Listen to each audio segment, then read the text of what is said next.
Welcome to the Ocean Cruisers podcast hosted by Andy H. This week we are speaking to Alex and Brady, founders of the Cruisers Academy and veteran crew of SV Delos. Alex and Brady are currently living in Lake Tahoe, California, after traveling around the world for 10 years on an Amel 55 with their family and friends. They have recently set up a new business called the Cruisers Academy, the first of its kind, a sailing school designated not only to teach people how to sail, but how to live on a boat and cruise full-time, bringing their 10 years of world cruising experience to their students. We talk about their life on the water, how they pioneered social media sailing, the transition to land life, and their new business, and what videography we can expect from them in the future. You can learn about Alex and Brady on their YouTube channel, The Cruisers Academy. Follow us on YouTube, Facebook, Instagram, and download the audio on Apple Podcasts and Spotify. Don't forget to like and subscribe. The start is from when you left the ocean and you moved on land. And what made you want to do that? I know there was a set of circumstances in place, but was that something that you were thinking about before and you wanted to, just make a temporary or permanent change to your life? Yeah, it's probably a different answer for each of us, but I would say I always had like a bucket list goal to live in the mountains for a season. And Nice. like when I was in my early 20s, it was, I'll go work as a lifty or work at one of the resorts and just live a full season in the snow because I love snowboarding. So that was always kind of a goal of mine. And there was times when we were on Delos where every couple of years I'd take a week or two and go snowboarding in the mountains in Colorado or wherever my friends were going. And then when Alex and I met, because she's from the area, we came to Tahoe a few times. And I don't know, it just kept getting stronger and stronger. And after being on the ocean for 10 years, it was just like, yeah, it's time to go to the mountains. Right. Actually spend more time than just a couple weeks. So for you, was it more about just having a change from living on a boat, or did you just really want to do a full season on the snow? Both, definitely both. It's just like when you do it for so long, it's just, I don't know if you get jaded, but it's just you don't appreciate things as much. So going the opposite way and living in the mountains makes you realize it in such a different way and appreciate it. I think too, there was a certain set of, circumstances on Delos where like everyone was really ready for a change. And when Karen and Brian had Sierra, she was like the perfect Kickstarter to set off sort of all these changes, right? And so for me and Brady, we're like, okay, this is a good time for us to go do something else. What do we all want to do from here? And me and Brady had some ideas. We had played around with the idea of a cruisers academy where we taught people to not only sail, but live on boats and, how to provision for 6 months, how to fix things, how to dive, all this stuff. It was an idea we had toyed with. And then when we ended up in Tahoe for the season and then COVID hit, well, we decided maybe it's not the best time for us to start a business that's based on international travel and go get a big good point. Yeah. So we're like, okay. So we're like, we're just going to hang out in Tahoe for the summer. And the thing about Tahoe is that in the wintertime, it's like a winter wonderland with skiing and snowboarding and all that stuff. But come summertime, there's a lake that's 12 by 28 miles with really good sailing. So all of a sudden we were finding people up here that wanted to sail. There's no proper sailing school in North Lake Tahoe. And so it just like all happened organically. And it's kind of, the first chapter of the Cruisers Academy. But we definitely have plans in the future to get back to the ocean. Yeah. Oh, that's really cool. So it was, I suppose there's like a good reason behind it, but ended up in Tahoe was a complete fluke. Or ended up in Tahoe and setting up a business was completely by chance. Yeah, setting up the business was for sure. I mean, when we first moved here, even before COVID hit, we wanted to kind of put roots down and then go off on adventures and always come back, just to stop living out of a bag, basically. Like have a place beside the boat to keep your shit.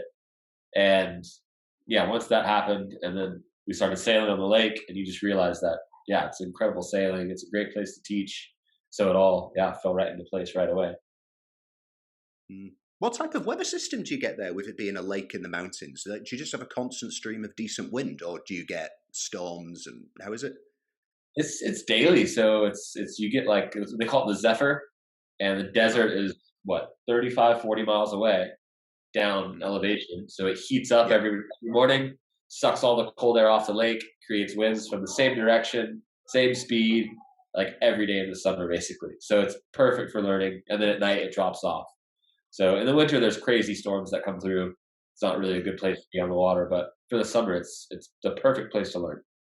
Well, yeah, that's like an ideal situation for setting up a sailing school. Exactly. That's so cool. Yeah. The wind starts at 2 and ends at 7 p.m. and that's it. Yeah, and you can just plan it all in really well. Yeah, it's so much. Like when I've done my I did an OIA course recently in Gibraltar, and like you can turn up for the week and you've got a week's worth of sailing, and then you've only got wind for like 2 days. So it's like you turn up for a week to do a sailing course, and you've got like 5 days of motoring around, just like with a diesel engine. What do they do? They just motor around? That's all you can do. Well, like when I last went there, we did. I've been on boats all my life. I've sailed for ages, but it was only in the UK. You actually don't need a license to take a boat out, and you don't need a license to get insurance. Whereas in Spain, you do. So when I came here, I was like, okay, I actually need to go and get my license now.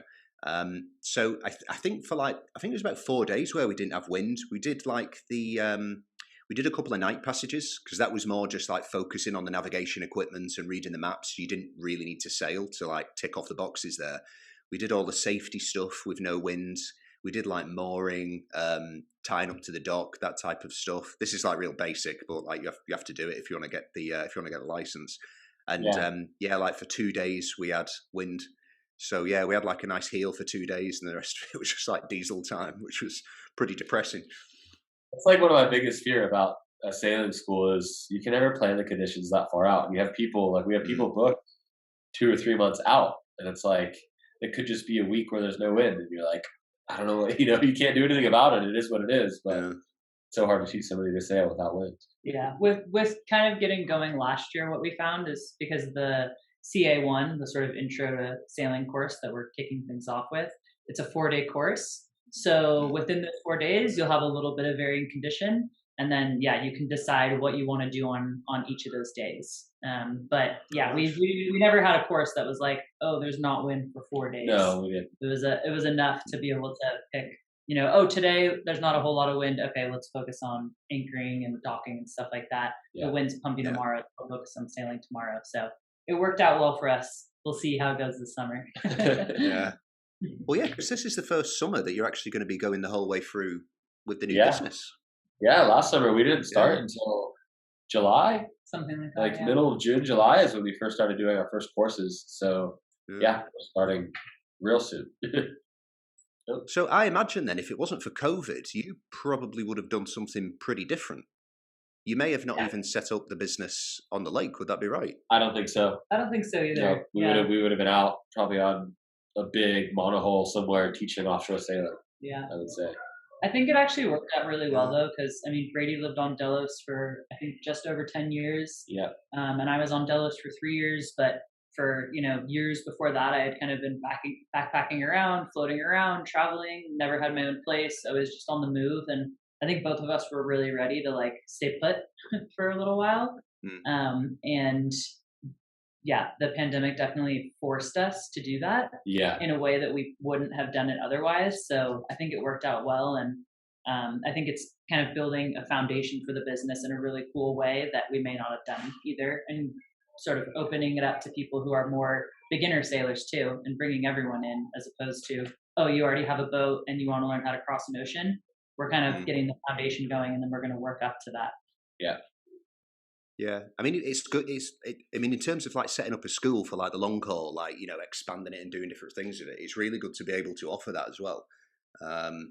I think it's easier for first-time learners. Like the concept of being on a lake is like far less terrifying than just being like on an open ocean if you've got no sailing experience. It is. I mean, the lake gets pretty gnarly. We can get 35, 40 knots and 2-meter swells at times.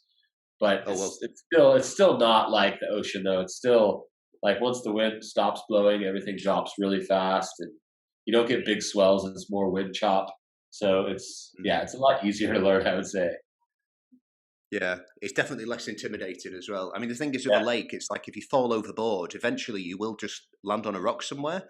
Yeah, if you're doing that introduction to sailing, you're like out in the Atlantic, that could go pretty bad if you don't know what you're doing. So why did you get? Because neither of you two are from California. I'm from California. Yeah. Oh, right. Are you from a similar like kind of area to where Tahoe is? Yeah, I didn't grow up in Tahoe. I actually grew up on the coast in a town called Petaluma, just north of San Francisco. But I've been coming to Tahoe since I was a kid, and I had lived in Tahoe previously for 2 winters, and that's why I brought Brady back here. I brought him back in the summer one time, and then I brought him back in the winter, and then he was like, okay, I'm sold. Yeah, it has it all. You snowboard in the winter, you sail in the Yeah. summer. It's perfect, yeah. Well, it's perfect for you. Yeah. Because you like doing both of them. Yeah. No, I didn't know anything about the area, but we've got a place in the UK called the Lake District, which is similar. We've got like similar sized lakes, and they have kind of a similar climate as well. And we actually did a lot of sailing on there when I was a kid. So yeah, it's great. You can, do the winter thing. You can camp out, have like nice cold nights, and then during the summer, you can roast yourself if you want to. And yeah, it's really nice. Yeah. So in terms of like doing the move back to land, did you intend on getting a house and like staying put? Or was it a case of like, let's get a house because you just said you want to like treat it as a base? Did you intend on keeping that as a base and literally going overseas and carrying on the international travel? That was our plan. Whether we really wanted to do that, I don't know. In hindsight now, like Alex said, COVID was kind of a silver lining. I know it's really terrible to a lot of people and a lot of bad things happened, but for us, it forced us to slow down, and the silver lining was to stay put for once. So we bought a condo, and it was basically, before COVID hit, it was a place to keep our stuff. We were going to rent it out when we were gone. So we were going to go sailing offshore, rent it out, come back every once in a while, a couple times a year maybe, and then relax here and then go out and work and sail again. But it turned in, to the exact opposite of that, turned into a full-time home base. So I think it happened for a reason. Yeah, I think that our ultimate dream life is if we could figure out a way to spend half of our time traveling, sailing around, and then half our time here. And whether that's a year of sailing and then a year here, or 6 months sailing, it'll probably look different year to year, but that's kind of having that balance, and having both, I think, is what we're trying to reach for. It's good balance.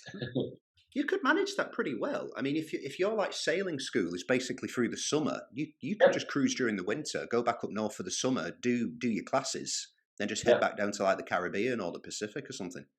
That's kind of That's kind of the plan. Yeah, I take it was. Yeah.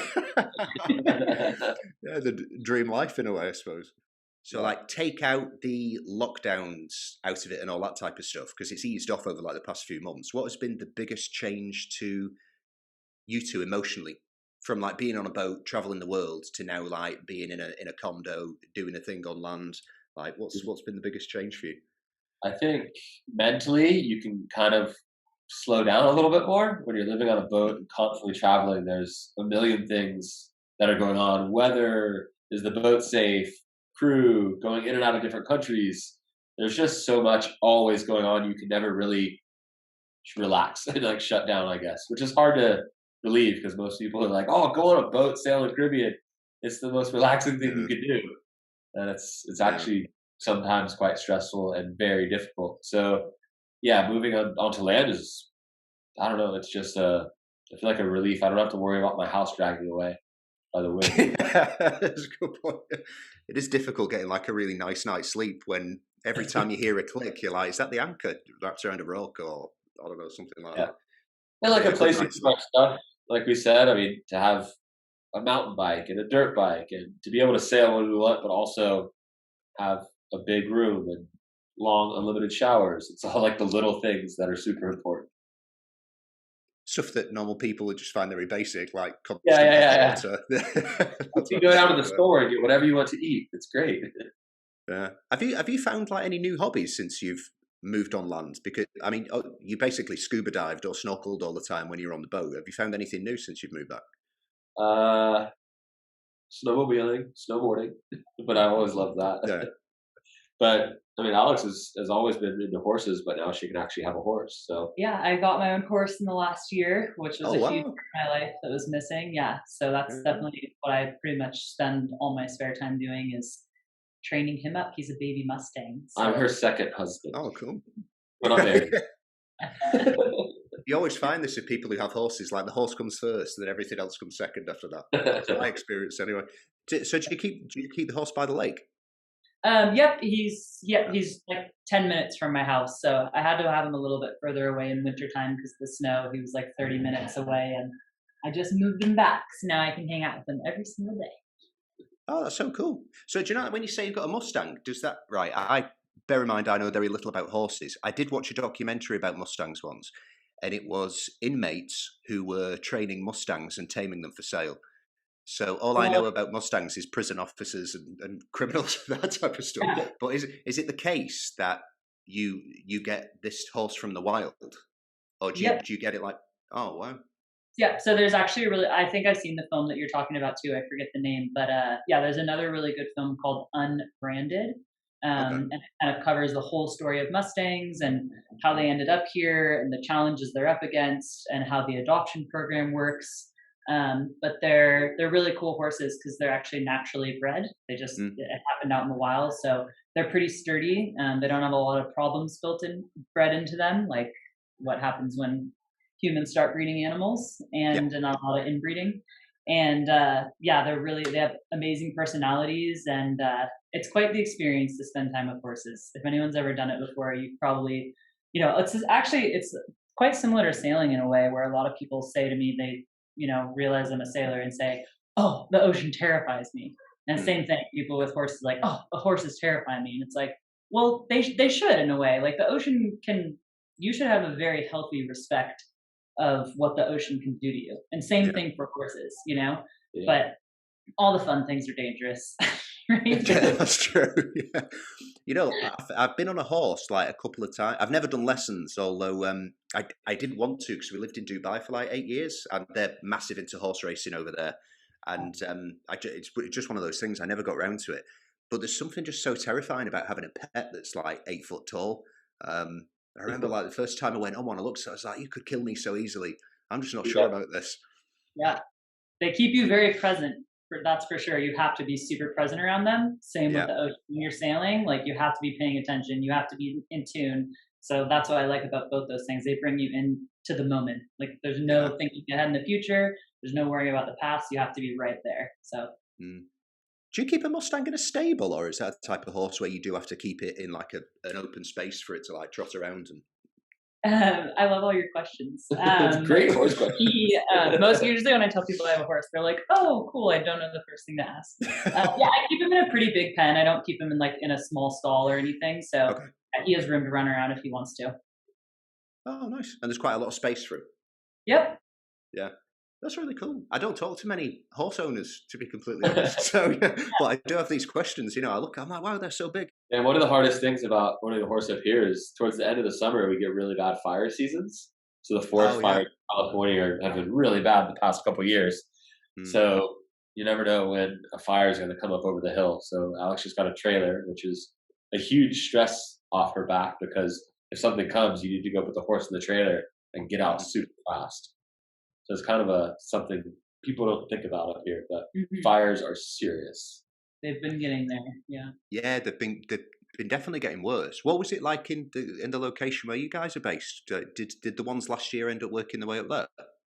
It wasn't. Yeah, none of them got really too close to us. This area is managed quite well, but yeah, I think it's interesting growing up in California and then traveling around and seeing what people think California is versus what California actually is, because I think when people think of California, they think of LA beaches.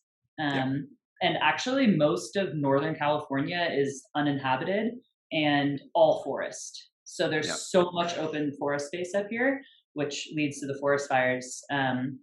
But yeah, the fires that weren't really an issue up here, but the smoke can be.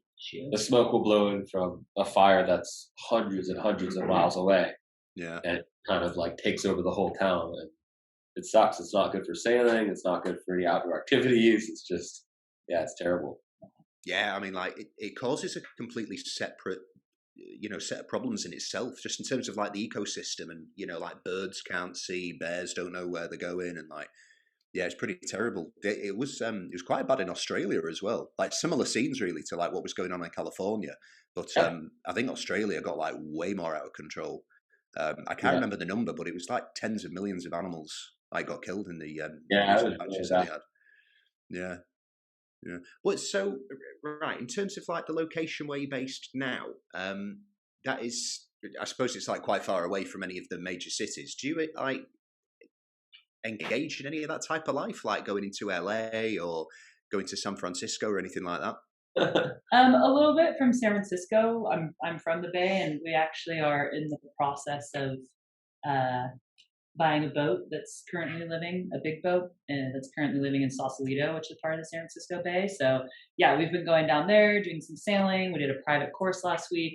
It's a 3-hour drive to San Francisco and the whole Bay Area. And there's a huge sailing scene down there. So spending a little bit of time down there, but yeah, not LA. I think if it wasn't for the lockdown, we would have spent a lot more time in the city. I think cities are really cool. I wouldn't like want to live in one full time, but again, the balance of going from the mountains and the lake, and then you go down to a city, I think it's a pretty cool contrast. Yeah. But because of COVID, it was just, there's no point to go to the cities because everything is completely closed. But luckily in Tahoe, it's such an outdoor destination. You can still hike and snowboard and mountain bike, and everything's outdoors. So luckily it didn't affect us as much as the average person in a big city. Yeah. Were you guys allowed to like leave your property and get on with like general hobbies and stuff? Or yeah. Oh, right. Okay. So you were pretty free from that perspective. But like in the cities there, it was no cafes, no restaurants, no anything. Exactly. Yeah, exactly. We provisioned like we were going on a passage. Which is crazy. Yeah. And we got this. Yeah. Yeah. Well, you've got enough experience in like shopping for long term. So yeah, I suppose it's fine. You know, like one of the most annoying things that I found about it was I do not do grocery shopping. It's one of those things, it just takes me out of my happy place straight away.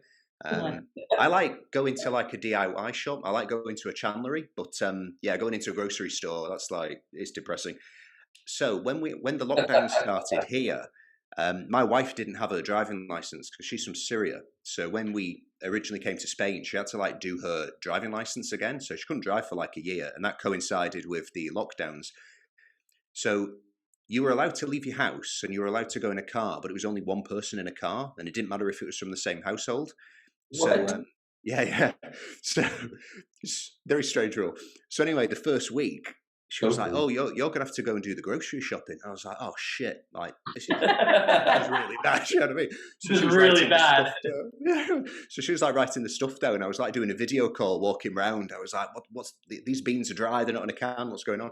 And yeah, it then got to the second week. I was like, "Oh shit! I have to do this again." And then yeah, like 3 months later, I was like, "I cannot believe I've been grocery shopping for like 3 months." But yeah, they want like 2 people in a car. It was pretty strange. You know what everybody did in America was started ordering grocery deliveries. So you just do it all, deliver it to your front door. Yeah, they started doing it here as well, like during the lockdown, because Spain is pretty behind, like from a commerce perspective and business. Like they're a bit old-fashioned. So yeah, they started doing deliveries from like the local supermarkets. I think a couple of months in, and then I got a note through my letterbox like 2 weeks ago saying Amazon is starting to deliver groceries, which I wasn't happy about at all. I was like, I think those guys are doing enough. So yeah, holy crap, that's crazy. Yeah, I don't know if that started in America, but yeah, like this leaflet came through and it had these like gorgeous like tomatoes and bananas on the front. I was like, whoa, they look organic, they look great. And then I turned the leaflet over and it said Amazon. I was like, no, back away from this. So yeah, and a banana would probably last 6 months, you know. Never go back. Yeah, it probably would. Yeah, it's like the McDonald's that you put in your fridge and you find it like the year later and it looks better. You know, it's aged and it looks. Like, how is that possible? Yeah, it's like a fine wine. Yeah, I'll be keeping away from that. All right, so just like talking about the Cruises Academy. When did you think of this idea?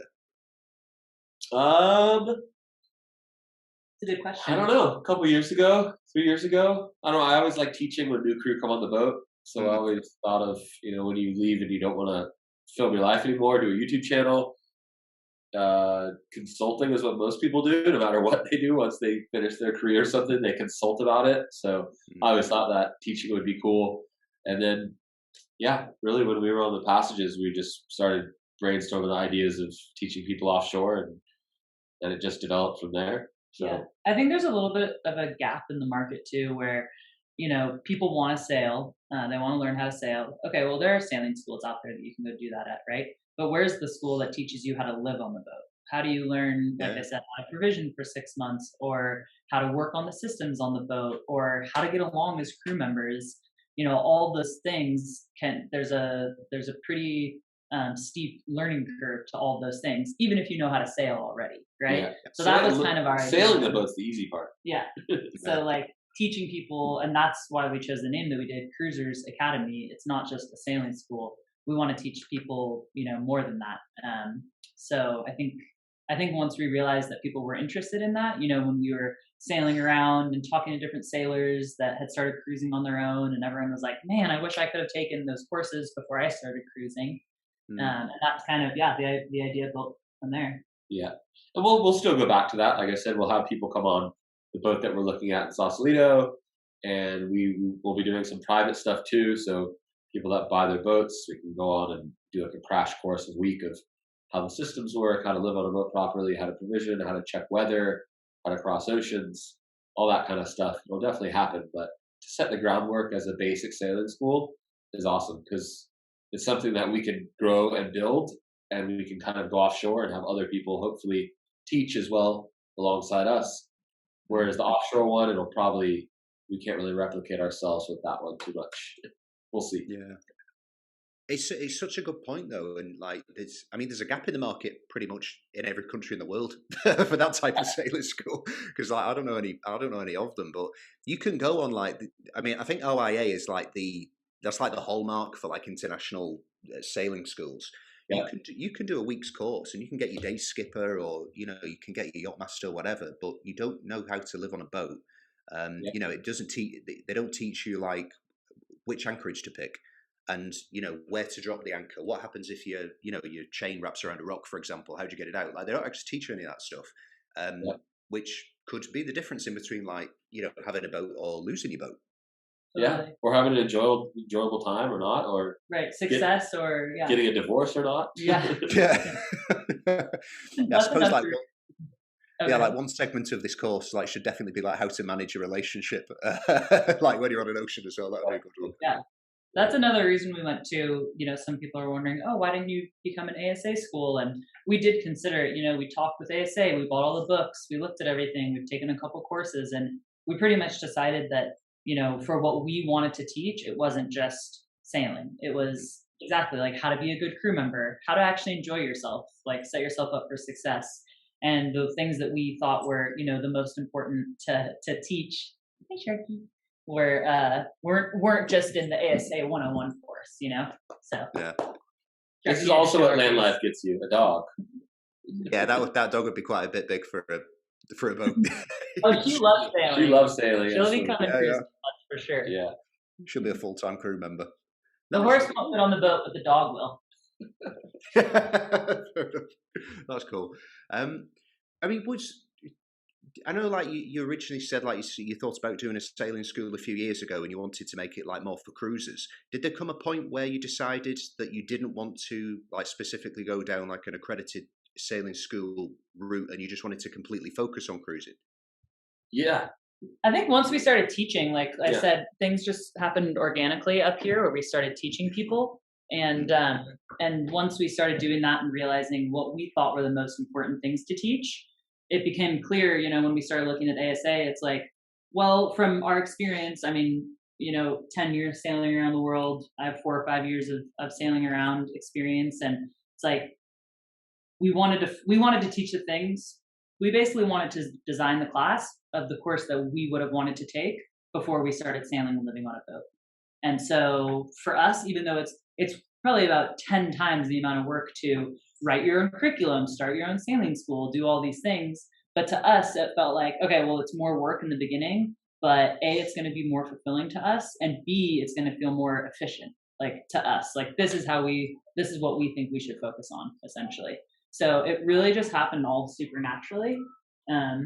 But I'm feeling more and more confident about it. And, as we grow the sailing school and, it earns credit and everything like that, I think that there's a lot of potential for how big it could get. For sure. There's nothing wrong with ASA. They've been around a long time. They teach people good how to sail, basic stuff. But yeah, just like Alex said, it just wasn't for us. It was just we wanted to take a different route, create our own curriculum, teach the way we would have wanted to learn is the most important thing.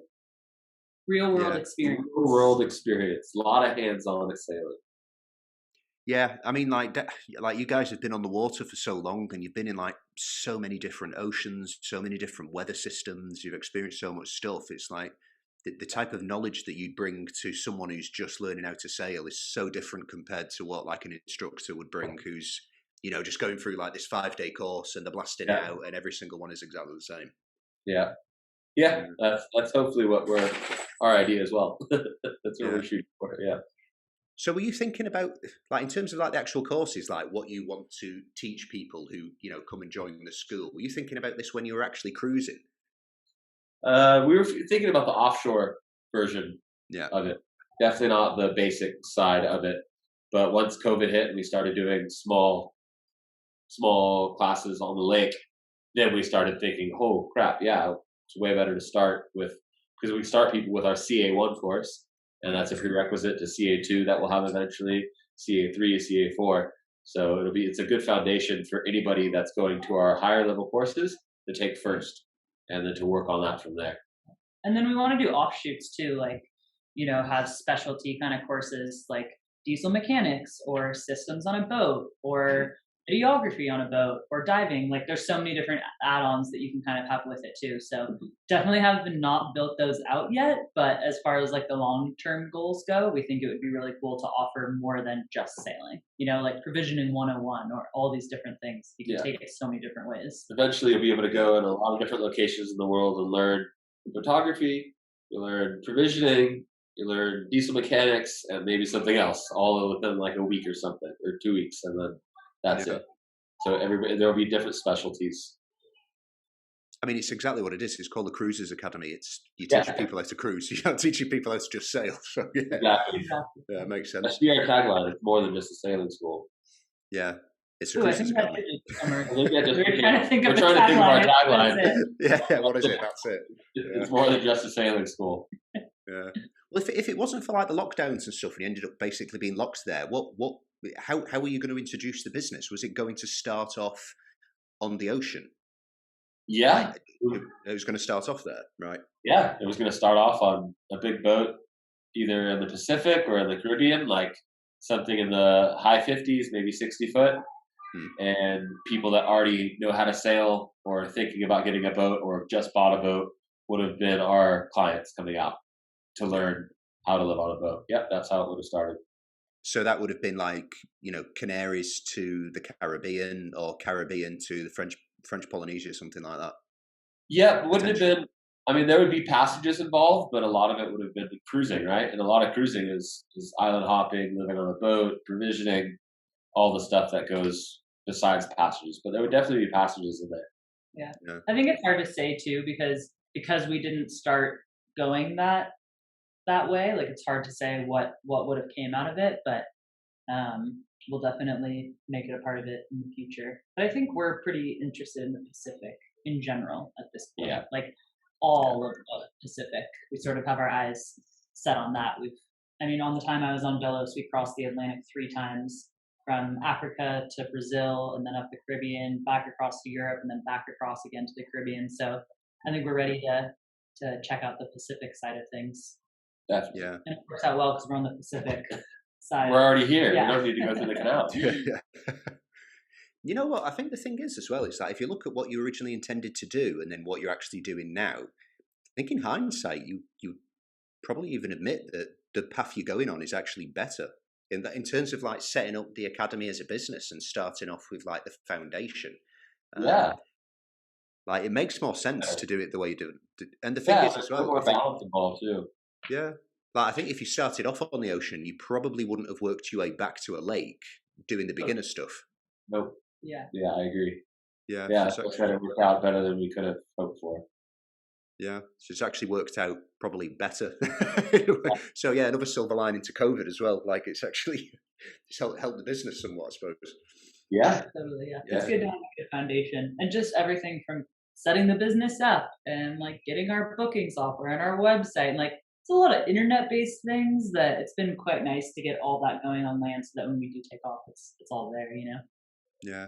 How have you guys found it? Because you two have gone from like probably, I don't know, like vlogging is a profession. I don't know if you'd say someone's a professional vlogger.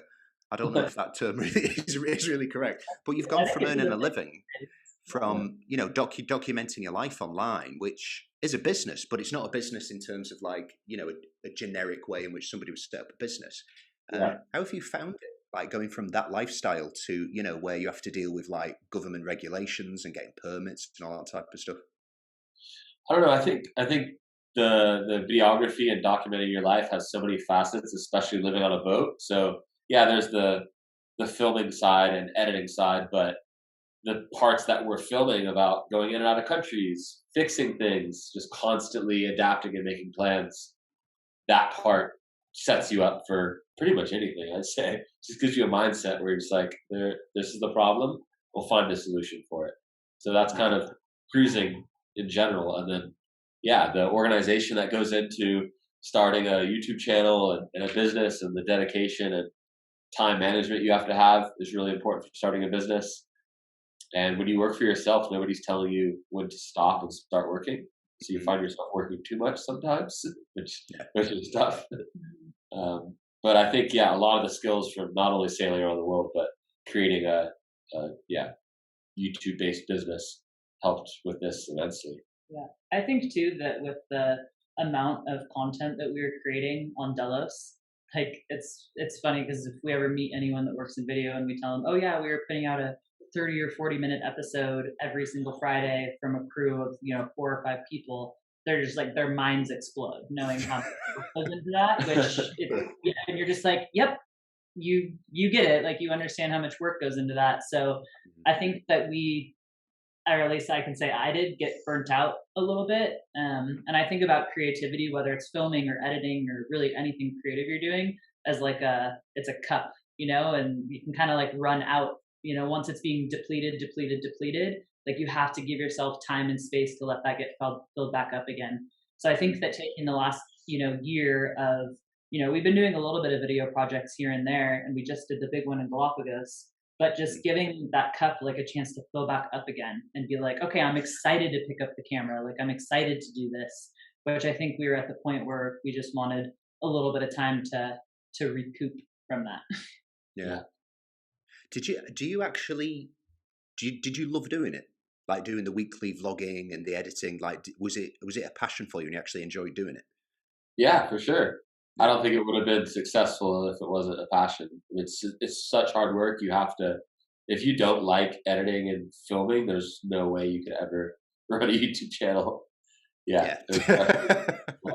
And like Alex said, I mean, since we've taken this break and we just got back from the Galapagos and we fully filmed everything for 3 weeks, and it was awesome. Like our creativity cup was filled back up again, and it was just like, all those feelings came back and the passion came back and the creativity. It was great. So to take a step away from it for a while was really good for us. Yeah. I think that like filming and editing your life is such a cool experience because it makes you realize how much you forget. Going back through and editing footage from 3 or 4 months ago, and you're like, I forgot that happened. I forgot this happened, or there's a different place on the boat where you weren't there and someone else was filming and you're like, oh, I totally didn't even know that moment happened, or the people that you met or anything. And then, going into telling the story of a place, you're like sort of backtracking. You're like, well, I didn't know the history before I went. I kind of got a feel for the history when I was there, but now that I have to actually share it with the world, like I'm going to do digging on this place and kind of put it all together. And it's a really cool way to reflect on everything that you've done.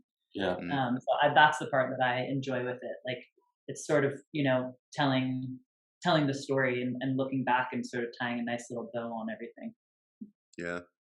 It's, it is such hard work. It's like I said on email when we were speaking before, I've got some friends who they've got a YouTube channel. They do sailing. And it was with those friends that we went to the Canary Islands. They've got a channel called See the Little Things. You might actually like watch them. They're incredible at actually taking video and editing, and they make beautiful videos. And like when we were on the trip, I was like, God, this seems like such hard work. And then they were doing the shooting, the editing. I was like, this is so hard. And then I was watching some of the videos back, and it's like those little moments that are amazing, but you forget. Like when you're able to actually watch them back, you have like such a such a higher appreciation for an experience because you can relive it over and over again. It's really nice, but it's hard. Yeah, Exactly. Yeah, it is tiring. But yeah, I mean, it's one of those things. If it is because it's your passion, but it is so time consuming and it's so difficult. I think it gets to the point where you're feeling burnt out. Like you just have to step away from it for a while, in order to like get that creative flair back and go back into it 100%. Yeah, not only do you notice it mentally and physically, but the audience notices it too. The audience can tell, and if you're not being authentic and you're not enjoying what you're doing, what's the point? That's the whole point of this lifestyle that we had was to film our lives and spread joy and happiness and just do what you love. And the minute you stop loving something, then you have to change, right? So. And we definitely do love making films. I mean, that's why I became a videographer, is because I was like, wow, this like lights me up inside, And then when you make it your profession for so many years, okay. And then same with Brady. I mean, the whole reason that you guys started filming your adventures on Delos is because it was fun and all this stuff. And so I think that where we've decided to take with all the film projects right now is we're still going to be creating, but we're not going to be putting pressure and deadlines on it with like the weekly release. So like Brady said, when we were in Galapagos, full on filming mission, we're filming boat work. Like we have a bunch of video projects in the works, but we're not editing, 12 hours a day to be like, we have to have them out by this time. So we'll share them when we're ready, but we just want to have like a blast making them. Yeah, it doesn't have to be our major source of income. It can be go back to a passion and then have the sailing school as a way to fund the films, instead of the other way around, where if you're only making films, you have to be consistent. You have to put a lot out in order to make some sort of living from it.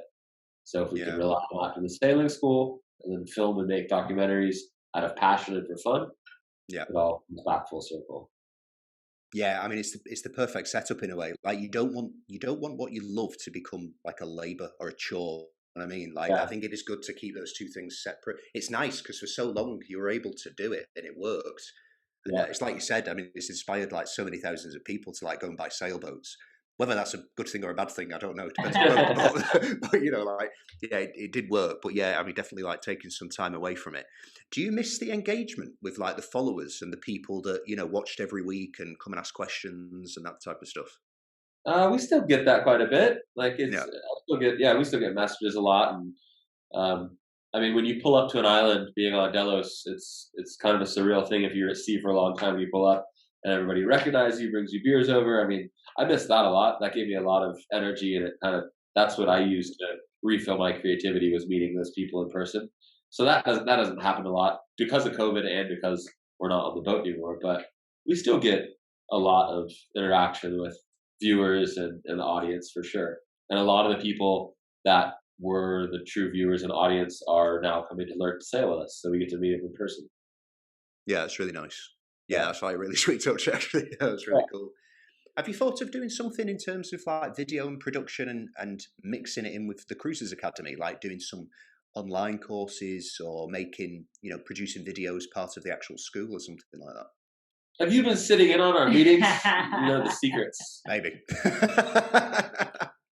Yeah, we have some ideas for that in the future. Top secret ideas. Yeah, we might do that. For right now, the documentaries and the films we're making are, based on travel or fixing the boats. But as far as like online courses, we're not doing any of that right now. There may be some stuff in the future for that, but right now we're not doing that. It would be cool though. Do you like when you go skydiving, you can pay a little bit extra to have another dude jump out and he's got a camera? That would be really good for the Cruisers Academy. I don't know how it'd work. Maybe just have like maybe put a camera on the dog. I don't know, something. But she does. She does have a camera she wears. Got the GoPro on there. That'd be cool. Yeah. So you've got for the Cruisers Academy, you've got like the season fully booked coming up, which is pretty much. Yeah, we booked up until mid-August right now. Yep, we didn't. Yeah.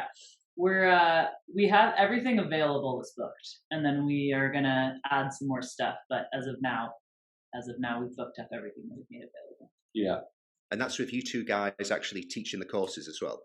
Yep. So like Brady said, we have I think we have maybe 90 people or something booked right now, and cool. basically know us from YouTube, which is kind of funny. But that's and that's the other thing too with the YouTube channel is it's really our only marketing. Like we're not paying for ads or anything like that. It's like we just make content and share it, and if people connect with it and like the kind of lifestyle that we're trying to promote, then perfect. That's like the most natural marketing for us. Yeah. Have you found, I mean, I suppose you'll probably know more towards the end of the season once you've actually spent time with the people, or you may have spoken to them all about it already. What is like the percentage, do you think, between how many people are coming on board because they want to sail and they want to actually learn how to cruise, and how many people are coming on board just because they want to have a sailing lesson from Brady and Alex? Hopefully everybody just wants to come and learn to sail, and then it's humbling if they want to learn from us, but yeah, I hope it's just people want to learn to sail. We'll find out. It's probably a mixture of both for sure right now. It's hard because we can't clone ourselves, so it'd be a great business model. So good. Yeah, Elon Musk might have something in the works. I don't know. He could do. Brady tries to get in contact with him regularly. So. I send a message all the time, like, Elon, come sailing with me. Yeah. He's never right back. I think he's busy with like this Mars mission or something. Starting a colony on Mars. Yeah, whatever. He does a lot of stuff. Yeah, he's pretty busy. No, it's cool. So you've got the rest of this year is nearly booked up anyway. So you've got it through to August. Have you got the option to like extend the season into October or something like that, or is the weather just not right for it up there? We can still do some sailing in October. Yeah. You're going to be wearing jackets out there and stuff, but the wind just starts to become a little bit more irregular during that time of the year, whereas that, normal afternoon zephyr that we mentioned with the desert heating up and kind of what you can count on, October is a little bit more irregular. So you might have a couple days, less wind, and then a couple days where it's going 30 knots. But I mean, those are all good sailing conditions too, really, to learn, and variability can help too. So we'll just have to play it by ear. We'll play it by ear and see what future courses we make available. We'll just have to see how it goes. Yeah. I mean, in a way, it could actually be good to do some courses later on when the conditions are worse, because that is part of cruising. Like, true. If you're cruising year round, you're not always going to have nice winds and flat seas. You're going to have to deal with like a bit of shit as well. So. Yeah, exactly. Yeah. So, I mean, you could just do like a shitty week course, and, if you want to learn to sail in terrible conditions, come here. Totally. Yeah. And the bigger boat that we're talking about, it's a Passport 42. Oh, nice. Yeah, it's beautiful. 1987? 1980. Wow. So many boats now. I get mixed up. It's a 1980. And it's not set in stone, but we've talked about sailing that down to Mexico this winter. So October, November-ish would be the time to do that. But we're just kind of focusing on now on the first part of summer for classes, and the rest will fall into place as it should. So I suppose, it looks like the lockdowns are ending. This year could actually be the first year where you do a summer of the Cruisers Academy, and then you hop on a Passport 42 and go down to Mexico. Yeah, it could be this year. Yeah, that would be a pretty sweet life. That would be quite cool. Do you think at any point, I know you've had like a break from it and you've been to the Galapagos and that's like topped up like your creativity bank a bit. Do you think if you did that during the winter, you could get back into the habit of maybe not a weekly vlog because it's a lot of work, but you could do it like a bi-weekly or, a monthly thing, something like that? I think so. Yeah, I definitely think so. I think when we start sailing again, we'll want to capture it no matter what, because it's super fun to capture and edit it. But as far as, like we said, the weekly vlog style, I don't think that sounds appealing to me. But more longer format stuff, like an entire video about getting the boat ready, leaving the coast, sailing to Mexico. Maybe that will cover a period of 2 months, but we could make a documentary about that specifically. For sure, yeah. That would be fun. I can promise you that if we sail to Mexico, we will be documenting it and sharing it. That'll be pretty good. Oh, your family are in Mexico as well? My brother is, My brother and his wife are in Mexico now on the Gulf of Mexico side, so not on the Pacific side. Yeah. Oh, cool. Okay. What made you pick a Passport 42? I mean, it's an amazing boat, but was there a specific reason for picking that one? It kind of came to us, really. I mean, Oh, right. it's not like we were out searching specifically for a Passport 42. We just kind of had our feelers out for a boat that we would like to take cruising. And with the Cruisers Academy offshore, like I said, originally it was going to be something big that you could have a lot of people on. And I don't know, there's something really cool about sailing on, it's not really a small boat, but an older boat that is very reachable for most people. Like you don't need a 55-foot Amel to go and sail. Like you can do it on a 1980 Passport. So I don't know, it's cool just to take a step back and not outstretch ourselves. And a friend of ours happened to be selling their Passport 42, so we went and had a look at it. It's not official yet, but it's in the works. So it kind of fell into our laps at the right time. And we just fell in love with the boat. It's just a super strong, sturdy, classic boat.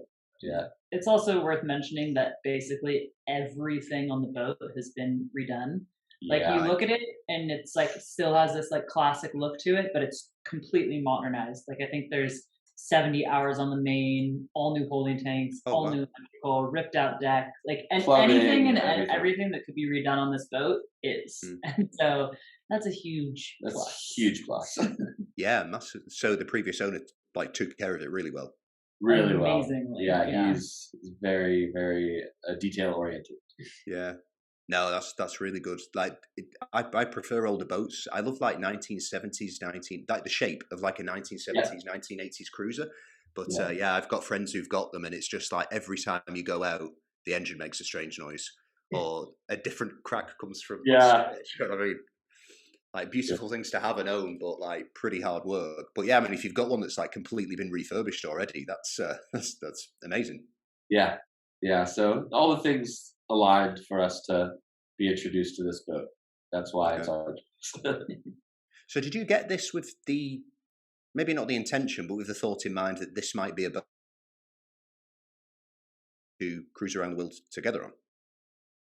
Yeah, for sure. I think it'll be a little bit of everything. It'll be a boat for us to cruise down to Mexico on. It'll be a boat to teach on for Cruisers Academy offshore stuff.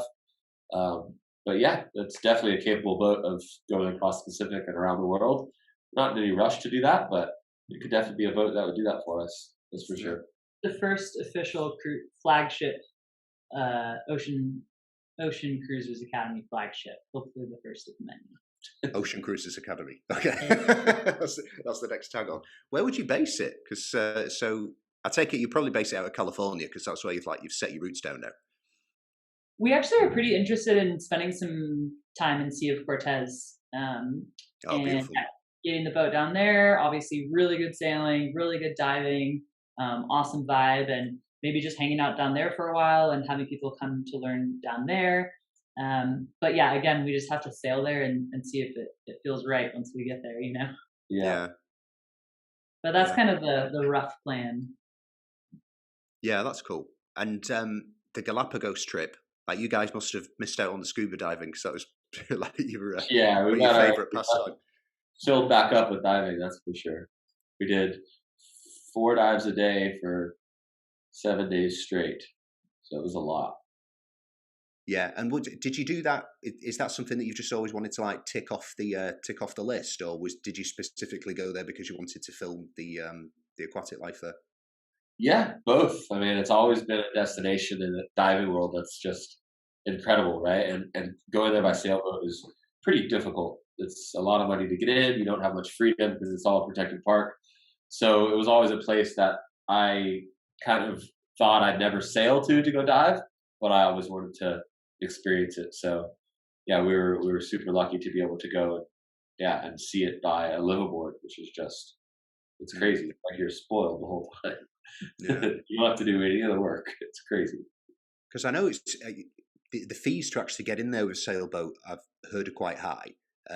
Is there like certain regulations as well, like the type of anti-foul that you're allowed on your boats? Yeah. Yep, and you can't basically do anything on your own. So even there's some ports where you can't even use your own dinghy. You have to call a water taxi for them to come pick you up. Right. And there's only like 3 places you can actually go and anchor.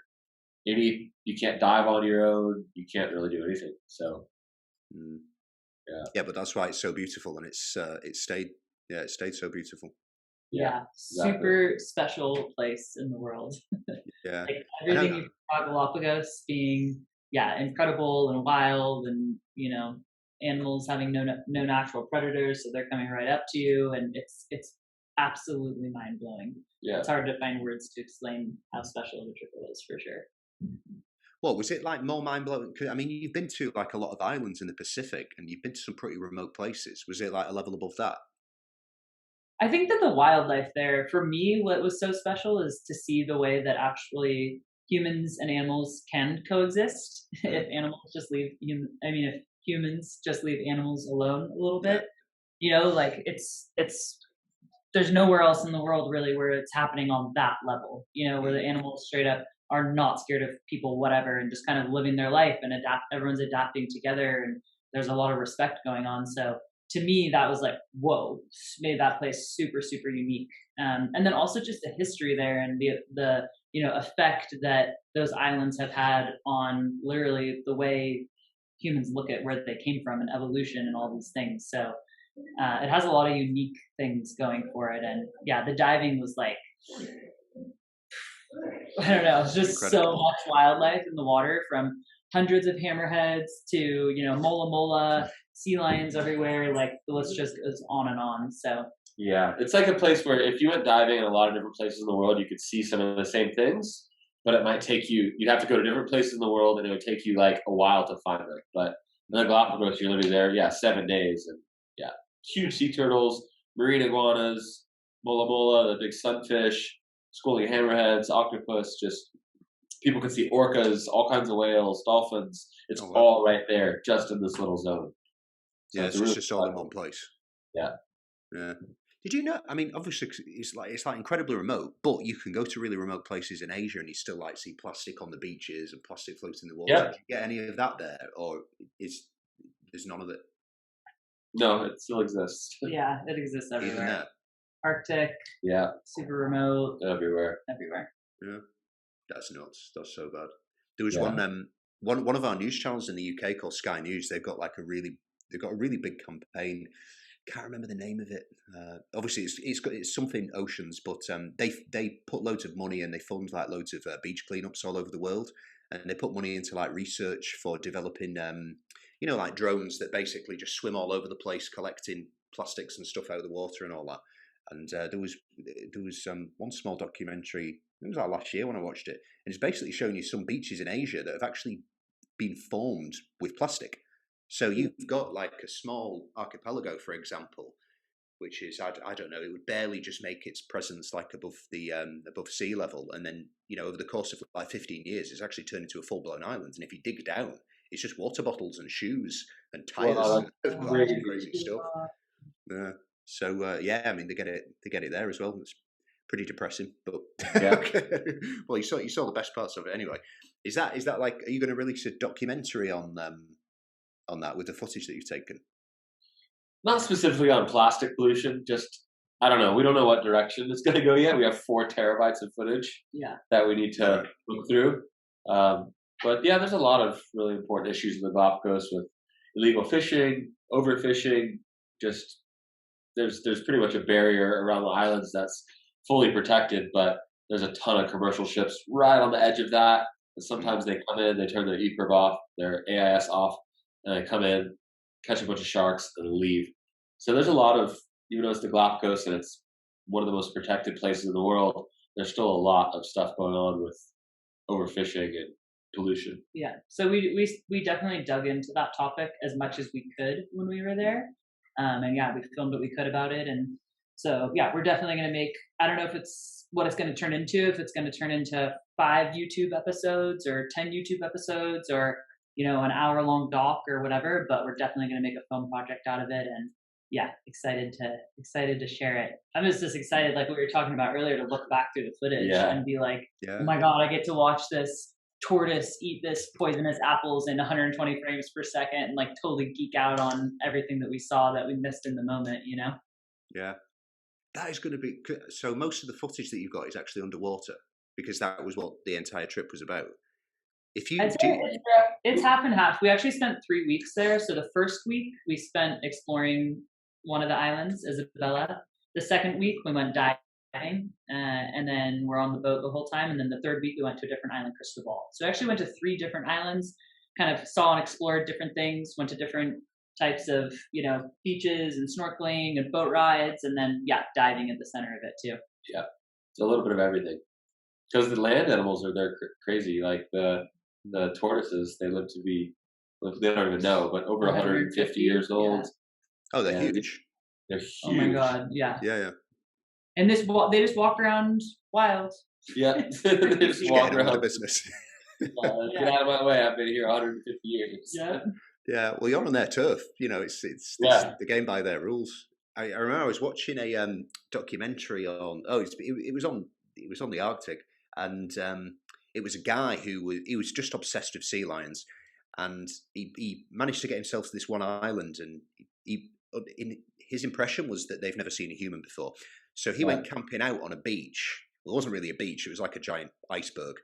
It looks horrible, but anyway. So he went camping out. He had his little tent, and the sea lions were literally just coming and camping at the side of him. So he'd wake up in the morning. He was just popping his head out, and there was like these 2 sea lions just right outside his tent. These things are huge. Like if I looked at that, I'd be like, "Mate, you are going to eat me!" Like, move on. You know what I mean? The massive things.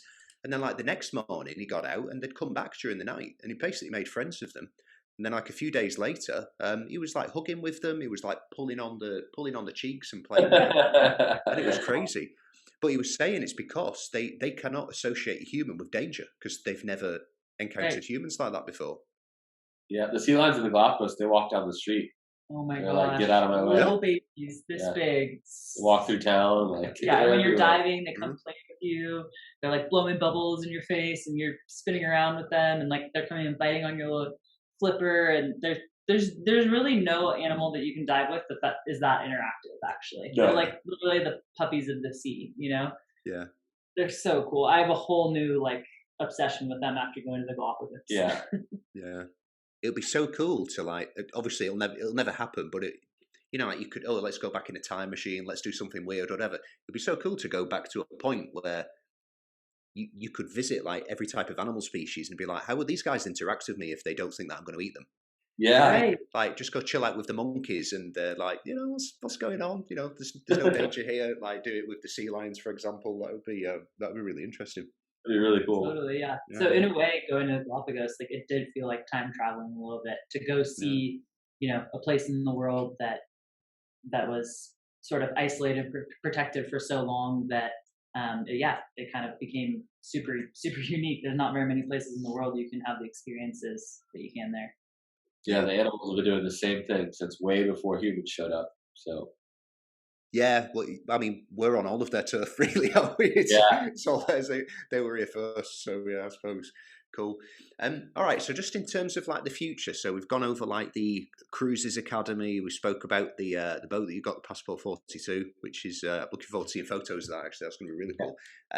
What are the plans that you've got in place for now? Oh, no plan is a good plan. No, I'm just kidding. We're really excited to work out this summer with the sailing school and learn and develop the curriculum. Hopefully by the end of the year, we'll be sailing on the Passport 42 somewhere, whether that's on the coast of California or down to Mexico.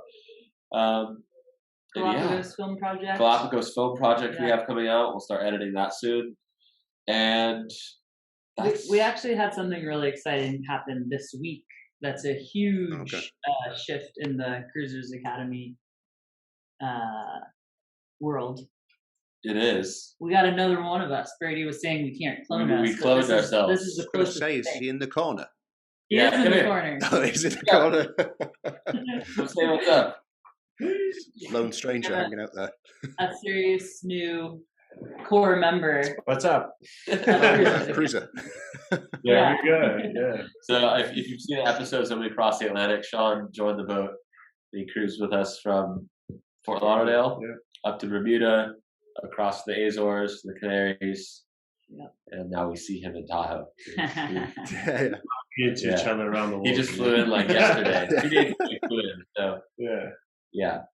We'll see where the future takes the three of us. It's going to be crazy. There we go. Yeah. But this is the closest thing you can get to a clone Yeah.